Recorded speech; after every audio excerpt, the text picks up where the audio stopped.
नमस्कार दोस्तों, मैं अमोल कासर आपके साथ जुड़ चुका हूं। दोस्तों लास्ट डे एग्जाम के एक दिन पहले बिल्कुल भी टेंशन मत लो, कोई पैनिक होने की जरूरत नहीं है। इकोनॉमिक्स का पेपर सबसे अच्छा पेपर जाएगा और सबसे अच्छे मार्क्स आपको इस पेपर में मिलने वाले हैं।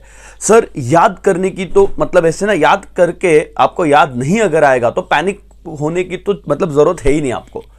जितना भी आप आज करोगे वो कल डेफिनेटली याद आएगा। आप 12 तारीख से पढ़ रहे थे, 16 तारीख से पढ़ रहे थे, लेकिन होता है एक बार कि कितना भी पढ़ाई किए ना तो वो एक एज ए स्टूडेंट हमेशा वो एक रहता है कि याद आएगा कि नहीं आएगा। तो नॉर्मल फीलिंग है, लेकिन आज के दिन को बहुत अच्छे से यूटिलाइज करना, 100% अपना देना है ना, क्योंकि कल का जो पेपर होने वाला है वो सबसे बेस्ट पेपर होने वाला है। सर मैं कुछ बातें आपके साथ शेयर करना चाहूंगा।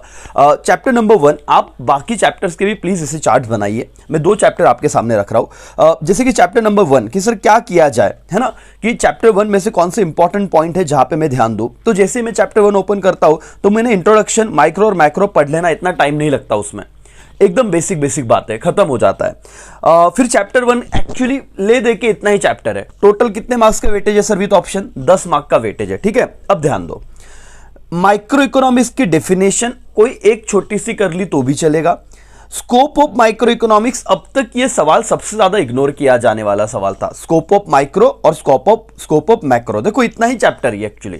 ठीक है, एक तरफ है माइक्रो, एक तरफ है मैक्रो, और 10 मार्क आपको देने वाला है। सर सब कुछ मिला के 10 मार्क्स दिखेंगे। अब ना क्या हो गया कि ध्यान से सुनना, आपके टेक्स्ट बुक में नीचे इंपॉर्टेंस ऑफ माइक्रो इकोनॉमिक्स और इंपॉर्टेंस ऑफ मैक्रो दिया हुआ है, बट इस बार एज पर रिड्यूस सिलेबस ये दोनों ही पॉइंट को क्या कर दिया गया है? रिड्यूस कर दिया गया है। इसीलिए बेटा अब कौन सा दूसरा सवाल इंपॉर्टेंट हो जाता है? फीचर का और स्कोप का। और अभी तक आपने जितने भी प्रीलिम्स के पेपर देखे होंगे ना, वहां पे एक तो स्कोप ऑफ माइक्रो नहीं तो स्कोप ऑफ मैक्रो आया ही है, और वो टेक्स्ट बुक के नीचे का सवाल मतलब एक्सरसाइज का क्वेश्चन नहीं है। ऐसा क्यों हुआ सर? क्योंकि जो एक्सरसाइज का क्वेश्चन था इंपॉर्टेंस, वो तो रिड्यूस हो चुका है, और 10 मार्क के क्वेश्चन तो मुझे इस चैप्टर में से कुछ ना कुछ देने ही है। तो इसीलिए बेटा याद रखो, अगर देखो कितना सॉर्टेड है, आप ऐसे चार्ट बनाइए, क्योंकि ये पूरा चैप्टर है अभी आपका, सारे पॉइंट्स यहां पे दिख जाते हैं। गलती से अगर आपने फीचर नहीं किया मैक्रो के, एक बार देख लो, पढ़ लो, और फीचर और मतलब आप डिफरेंस अगर कर रहे हो तो ये पॉइंट आराम से हो जाता है। स्कोप थोड़ा इंपॉर्टेंट है बेटा, अच्छे से करना दोनों का। ये चैप्टर डन हो गया। हाँ सर, अब देखो दूसरे चैप्टर का पे जाते हैं। 12 मार्क्स का 10 मार्क का वेटेज अगेन यूटिलिटी क्या है सर? सी, यहां पे 10 मार्क के लिए इंट्रोडक्शन में ज्यादा कुछ वक्त जाएगा नहीं।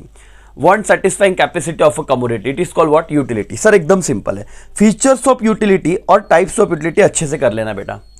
क्यों अच्छे से कर लेना है? क्योंकि ये सबसे सिंपल वाला सवाल है। मतलब सर, और दूसरी बात सर, ये 8 मार्क्स के लिए सवाल आएगा क्या? नहीं, क्योंकि इसमें ना सपोज फीचर में 10 पॉइंट है, टाइप्स में 7-8 पॉइंट है, तो इतने सब लर्न करने हैं क्या? नहीं, आप 6-7 भी लर्न करोगे तो भी चलेगा, क्योंकि यहां से सीधा 8 मार्क्स के लिए इन दोनों क्वेश्चन में से तो कुछ नहीं आने वाला। तो अगर फीचर्स आएगा, अगर टाइप्स आएगा, तो कितने मार्क्स के लिए आएगा? मैक्सिमम 3-4-5 मार्क्स के लिए आएगा, राइट? तो आराम से इसको सर जितना दिया हुआ है टेक्स्ट बुक में 10 पॉइंट करे क्या? अगर हो रहा है तो कर लो, नहीं तो मैं कहता हूं हेडर्स 10 के 10 करो, एक्सपेंसिव 5-6 कर देना तो भी चलेगा। रिलीफ हो गया सर, अभी इसका टेंशन खत्म। यहां पे कंसेप्ट ऑफ यूटिलिटी है, थोड़ा इंपॉर्टेंट है, आपको 1 मार्क्स के लिए कहीं ना कहीं तो ये दिख ही सकता है बेटा। ध्यान देना, जब देखो टोटल यूटिलिटी और मार्जिनल यूटिलिटी का यहां पे रिलेशन बहुत इंपॉर्टेंट है, और मैं बहुत क्विक आपको बताऊंगा, ज्यादा वक्त मुझे लेना नहीं आपका। लेकिन अगर आप ऐसे चार्ट बाकी चैप्टर के भी अपने नोटबुक पे ड्रॉ कर लो, मतलब कुछ नहीं सर, आपके टेक्स्ट बुक ओपन करने का, हेडर्स लिखते जाने के कि क्या क्या इस चैप्टर में है। अब टीयू और एमयू पहले आपने ग्राफ ड्रॉ कर लेना है। कुछ नहीं सर, स्टार्टिंग पॉइंट लिखने का कि शुरुआत में आपका टोटल यूटिलिटी और मार्जिनल यूटिलिटी क्या होता है? Same at the starting point. ये सीए फाउंडेशन वाले बच्चों को बहुत अच्छे से आएगा, ऐसे ही पढ़ना होता है। और आपने जिस तरह से मैं बता रहा हूं वैसे भी लिखा तो भी टेंशन नहीं रहेगा बेटा। समझ में आ रहा है? तो आप क्या करोगे, at the initial point, starting point, TU और एमयू क्या होता है? सेम होता है, लेकिन बाद में टीयू बढ़ते जाता है, एमयू क्या होते जाता है? डिक्लाइन होते जाता है। यस सर, जब टीयू बढ़ेगा एमयू क्या होगा? डिक्लाइन होगा। एक पॉइंट पे जब आपका टोटल यूटिलिटी क्या होता है? मैक्सिमम होता है, आपका एमयू क्या होता है बेटा? 0। ये इंपॉर्टेंट है, इस पे एक एमसीक्यूज आता है। When your TU is maximum, MU क्या होता है? 0 होता है। टीयू इज मैक्सिमम, एमयू क्या होता है? 0 होता है। इस पे 1 मार्क्स का एमसीक्यूज आता है। दूसरा और एक आ सकता है, इस पॉइंट को क्या कहते हैं, point of maximum satisfaction, satiety, point of what, maximum satisfaction. और लास्ट पॉइंट, अगर आपका टीयू डिक्लाइन होने लगा तो एमयू क्या हो जाता है, नेगेटिव हो जाता है। खत्म सर। अगर आपका टोटल यूटिलिटी डिक्लाइन हुआ तो एमयू क्या हो जाता है, नेगेटिव हो जाता है। इतना भी आपने लिखा तो relation between TU and MU, आपका पूरे मार्क्स डन। सर अपने वर्ड में ऐसे लिखा तो मार्क्स मिलेगा, मिलेगा, पूरा मिलेगा बेटा। तो ये क्वेश्चन अगर हो गया तो इस चैप्टर में बचता क्या है, लॉ ऑफ डीएमयू। बहुत बार बच्चे बोलते हैं सर 8 मार्क्स के लिए सवाल आएगा क्या, देखो जनरली आना नहीं चाहिए, लेकिन आ गया तो बेटा एकदम सिंपल ही है, इसमें कुछ नहीं। आप शेड्यूल बनाओ, ग्राफ बनाओ, देखो इंट्रोडक्शन लिखना है, स्टेटमेंट लिखना है, शेड्यूल लिखना है, ग्राफ लिखना है, उसका एक्सप्लेनेशन रिस्पेक्टिवली, अजम्पशन और एक्सेप्शन, इसमें सिग्निफिकेंस ही रिड्यूस है, बाकी कुछ नहीं। तो इतना अच्छे से करो। और आप अगर अभी ऐसे देखते हो इस चैप्टर को, इतना अगर कर लिया 10 में से 10 मार्क्स श्योर है, 20 मार्क डन हो गए सर। 3A 3B मेरे एप्लीकेशन पे जाओ, सारे रेगुलर लेक्चर अवेलेबल है श्योर सक्सेस बैच में। वहां पे जाके कंटेंट में जाके 3A 3B देख लो, रेगुलर बैच के लेक्चर है, क्रैश बैच के आपको मिलेंगे, वो सिर्फ देखो, आपको 3A 3B में अलग से कॉन्फिडेंस आएगा। 3B का तो क्विक रिवीजन लेक्चर भी है, और वो 12 44 मार्क्स तो डन हो गया। फिर रहता क्या, चौथा पांचवा चैप्टर इतना भी डिफिकल्ट नहीं है वो। तो बेटा आज अगर आपने, सुनो मेरी बात ध्यान से, 7-8 बजे तक भी माइक्रो को अच्छे से डील किया तो भी चलेगा। इन वर्स्ट सिनारियो में आपको बोलता हूं क्यों गलत नहीं होगा, ध्यान से सुनना। सर आपके टोटल 6 ही क्वेश्चन कल आने वाले हैं, बराबर। उसमें से एक वीडियो तो मैंने ये बना दिया, किस पे सर, क्वेश्चन नंबर 6 पे। एक्सपेक्टेड है ना मालिक, एक्सपेक्टेड है कि आपका 3A 3B में से ही आएगा एक क्वेश्चन, एक या नसीब रहा तो दोनों आ जाएंगे, ठीक है। Law of demand, its assumption, exception, या फिर types of price elasticity of demand, explain its types, या write define price elasticity of demand and type. फिर चैप्टर नंबर 8 9 इंपॉर्टेंट है, reason for growth of public expenditure, ये expected है। Functions of RBI, ये सवाल लग रहा है, लेकिन ये 4 चैप्टर के मैक्सिमम सवाल कर लो।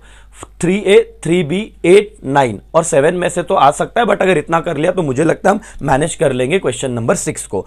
तो 16 मार्क्स ये डन।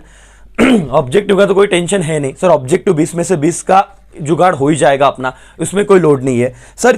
क्वेश्चन 2 भी आराम से आता है, आइडेंटिफाई, एक्सप्लेन और डिस्टिंग्विश। तो सर ये 20 16 और 16, और ये क्वेश्चन 5वें का तो मेरा पूरा लेक्चर देख लो आप, मतलब मैक्सिमम सारे टेक्स्ट बुक के नीचे के जितने भी टेबल और ग्राफ वाले सब मैंने कवर करके दिया हुआ है।